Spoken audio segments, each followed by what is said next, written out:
And I'll talk about this bottom indicator, but this bottom indicator is telling you which time frames have a squeeze, okay? And so what happened then is like a 5-minute squeeze developed on Amazon, and it broke out. And now these options that we bought when Amazon was down 15, we're able to flip out when Amazon was up 10. Okay, that's a $25 differential, and that's huge when it comes to options. The other thing I want to point out here, this is something a little different. It's called a 10x bar. But when you break out like this, these dots are telling you that there is above average volume. Okay, so you can see how the decline, there's a couple of dots, but they dry up pretty quick. But when you get a breakout with above average volume, that's going to give you the confidence that it's going to last. Okay, this was yesterday. What happened today to Amazon? It kept up going further. So, okay, so that's the kind of thing that can be pretty important. Also, you'll notice here that we have an RAF buy. Okay, that's helped to give us some confidence here, and then some statistics here, which I'll talk more about. But what I want to talk about here is, and if you dive in here and you kind of look at this and say, okay, look, here was a dot and here was a dot. But after that, the volume to the downside dried up. Okay, momentum went from red, but more importantly, all the moving averages crossed positive, and then you got boom. So why am I showing you this? Because trading these daily rotations can be one of the most profitable trades that you do. And you'll notice here in Amazon, ended up making $38,000, almost $39,000 on that trade. And I was only in it for about 4.5 hours, give or take. So that's the kind of stuff that I like. Now I do like these trades, you get these squeezes and the trade's going to last like 8 days, and I'll show you, and that those are obviously great as well, and I'm going to show you one of those. That's my bread and butter, and that's what I'm looking for. But if I can find a stock like this where it gaps down and we're able to have confidence that we can buy it and then it's going to turn around, those are the hugest opportunities that you're going to get. And of course, in a down market, the opposite is true, where you got a down market and you get a gap up and you get the confidence that it's rolling over and you short that pig and ride it all the way to the ground. All right. So it's very, very powerful in those situations, let alone what I would just call normal situations. And then so Shake Shack. So this is a trade I'm still in. Now, this is what I would call a more normal trade. It's more normal, but at the same time, it's not quite as exciting as a $25 move in 5 hours. Okay, of course, Amazon is a huge stock, so a $25 move, it's relative, right? But so Shake Shack, here's when we got this stock during the class, this was about a $63 stock. Okay, $62, $63. And we had a squeeze. Okay, we had an RAF buy. And more importantly, we had all the moving average crosses positive. Now, we are still in a large, some of this trade, we've peeled out of some of it. But the reason we're still in it is we have confidence to stay in it. So how many times have you been in a trade and it starts to make money and oh boy, I'm up $1,000. And then it's like, oh my God, now I'm down $1,000. And so the fear is a lot of times when people get into these trades that they get up like $1,000, they're like, man, that's a lot of money. And they get out because they don't have the confidence that it's going to keep on going. And had they stayed into it, that $1,000 profit would have turned into a $7,000 profit. And it's so much easier to make money sitting on a winning trade that you're already in than to have FOMO, i.e. fear of missing out, and just go dive into the next shiny object that jumps by. But you've got to learn how to identify when you're in a trade that is worth holding on to.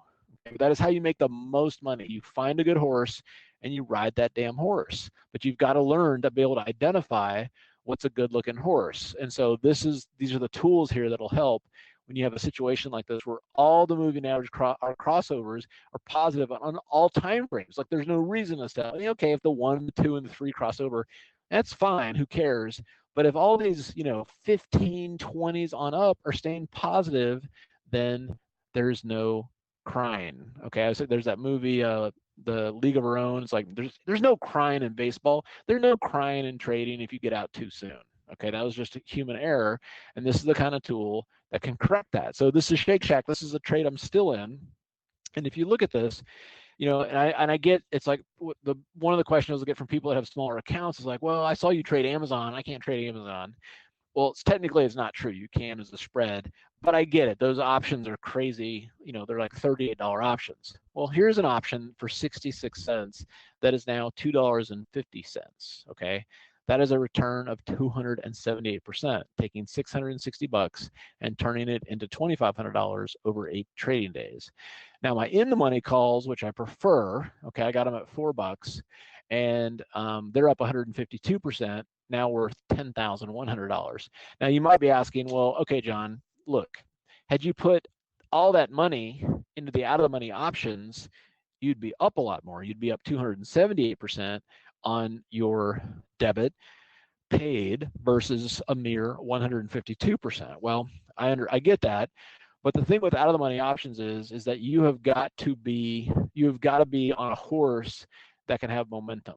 Okay, so if I have a squeeze and I have all the MA crosses go positive, then and only then will I buy some out of the money calls, typically a little bit longer dated, because if you're right and the stock's going to go, all right, and the stock's going to go, you're going to make exponentially a much bigger return on those out of the money calls than in the money calls. Okay, and I always preach in the money calls because most of the time, unless you've got experience, you don't know when it's appropriate to buy out of the money calls. But these tools help you know when to buy out of the money calls, and you can make a much higher return on those out of the money calls too.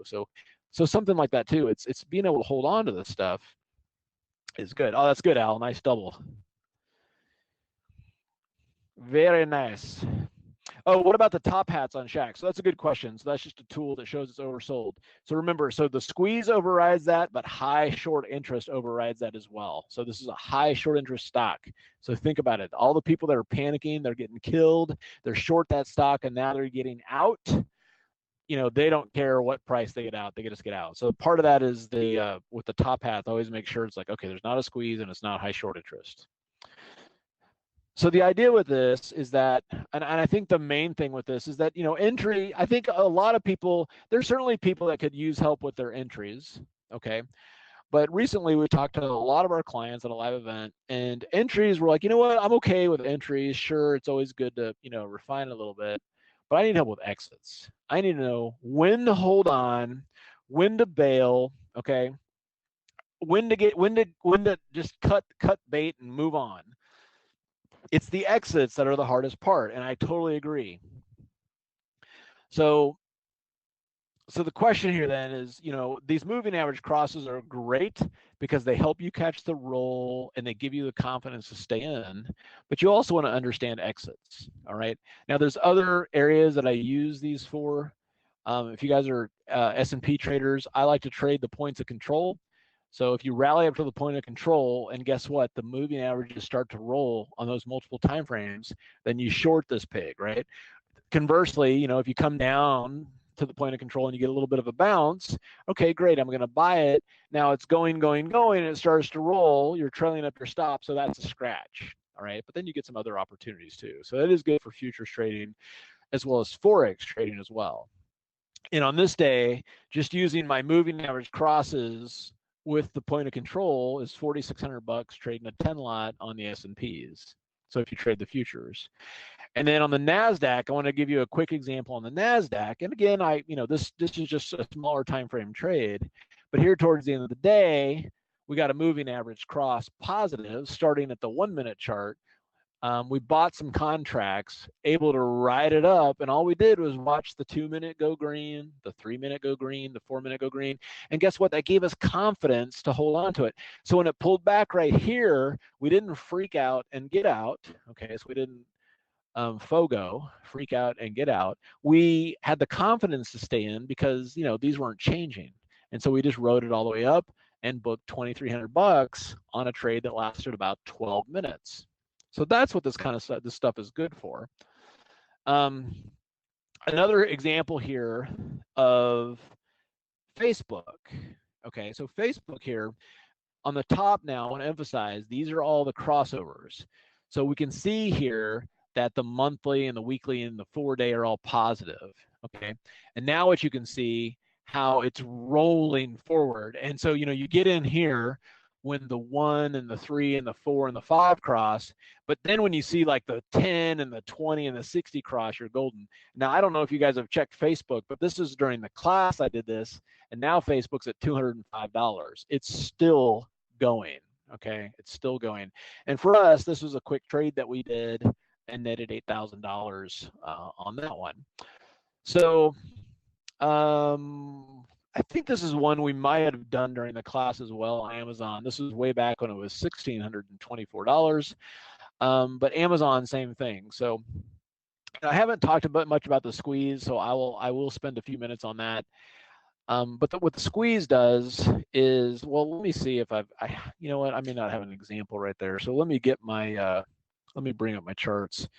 So what the squeeze does is, if we come over here and just say, okay, here is, and you'll notice there's a squeeze on the S&Ps right now. But what the squeeze does is let's go over to the Qs. Okay, so if you're not familiar with this, I love the squeeze because what happens is that if you see these red dots right here,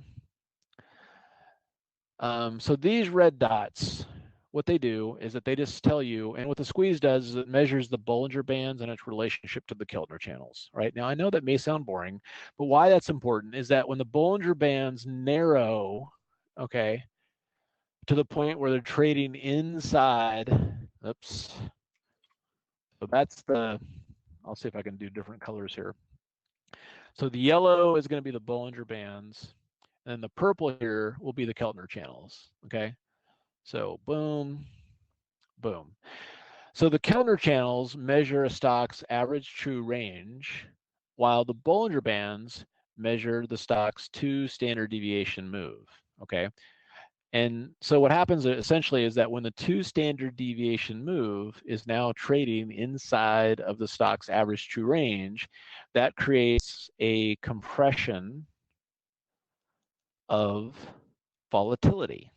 Okay, and if there's a compression of volatility, what that's doing is building up energy. Okay, and what happens when something builds up energy? It needs to be released, right? So the red dots are telling you that the Bollinger Bands have contracted to the point where they're trading inside of the Keltner channels, so that this is building up energy, in this case on the weekly chart. It doesn't matter what time frame. The main thing to remember with the squeeze is that when it triggers, it's typically good for 8 to 10 bars, okay? So on a weekly chart, that is 8 to 10 weeks, okay? Never, ever, ever fight the weekly squeeze. Now, if you're trading a squeeze on a 1-minute chart and that's 8 to 10 bars, then you're going to be in a trade for 8 to 10 minutes, right? So the larger the time frame, the more powerful and the longer the move is going to be. So, but that's it. That's all it is. So it's incredibly powerful.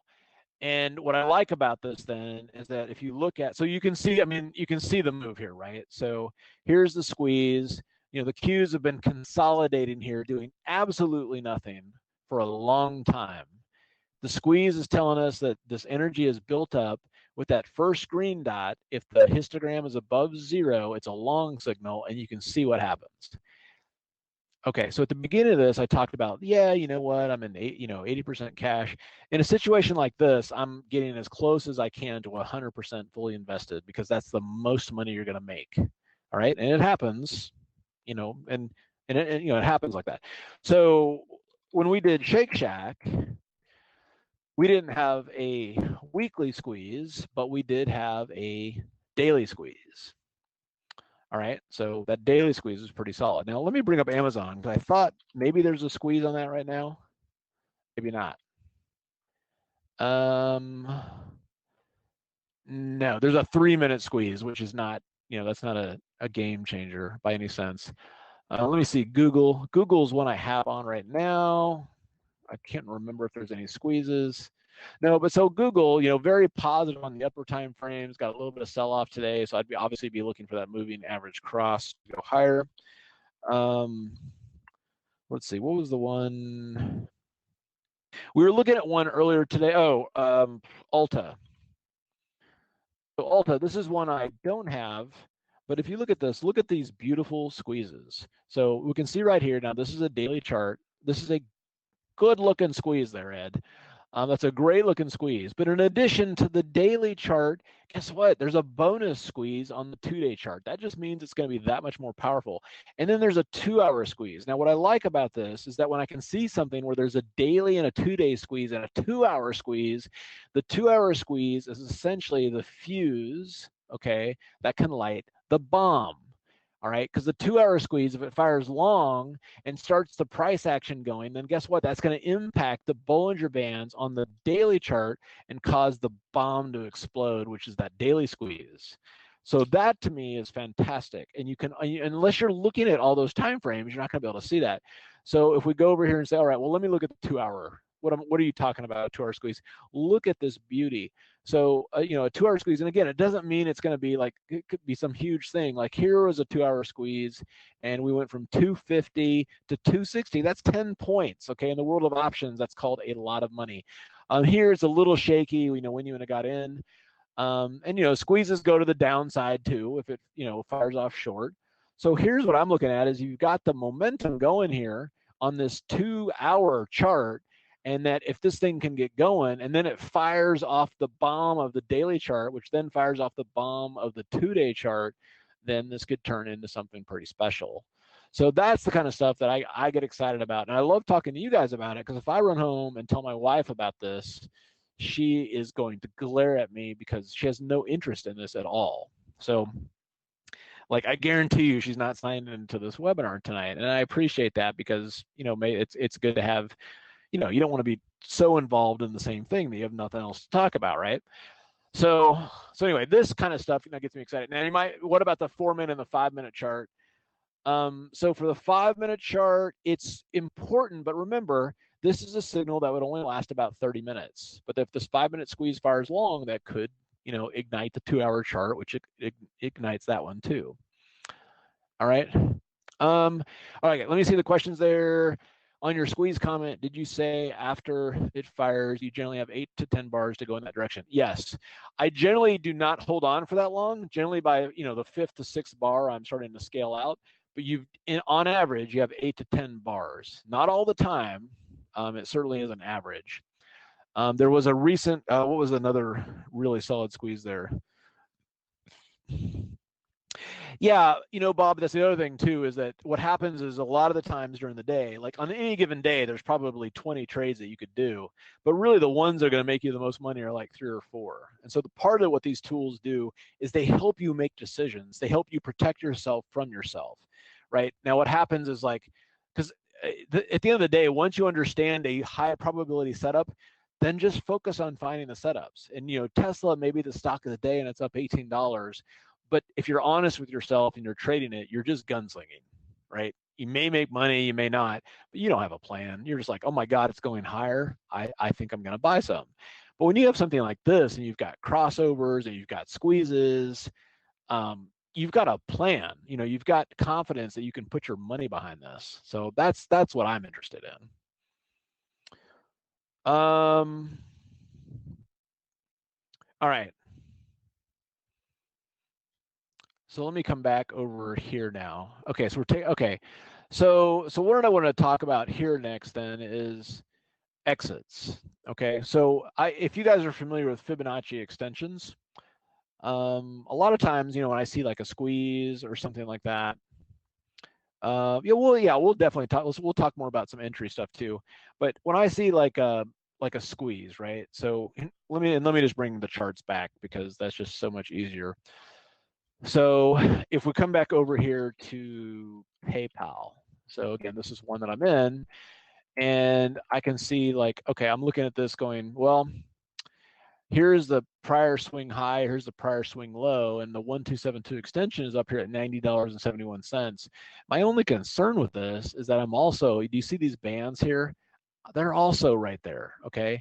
Now, so that's a problem. However, you'll also notice here that what I'm trading here is a weekly squeeze, and the weekly squeeze is just fired. So I am looking for some power behind this weekly squeeze and looking at that. But what the problem I found is that sometimes the 1272 extension works and sometimes it doesn't. Sometimes the 1618 extension works and sometimes it doesn't. And so the biggest trick I found is that you get into a trade, all right, and then, you know, so here's the high, okay, and here we are right here, and here's a squeeze. Now sometimes it comes up and fails, okay, sometimes it goes up to the 1272 extension and peters out, and then sometimes it explodes higher, okay. So if you knew in advance which setup you're going to get, you could actually know much better how to position size and how to manage your trade, right? And so that was the kind of stuff where I got interested in. I was like, okay, could you give me the odds, please, on whether or not the 1272 extension and the 1618 extension are going to be like that? Oh, we do have some screenshots in TradeStation. They're similar. They're a little different. You know, they're just different infrastructures, but it's the same idea there. All right, so look at this chart of Adobe. Okay,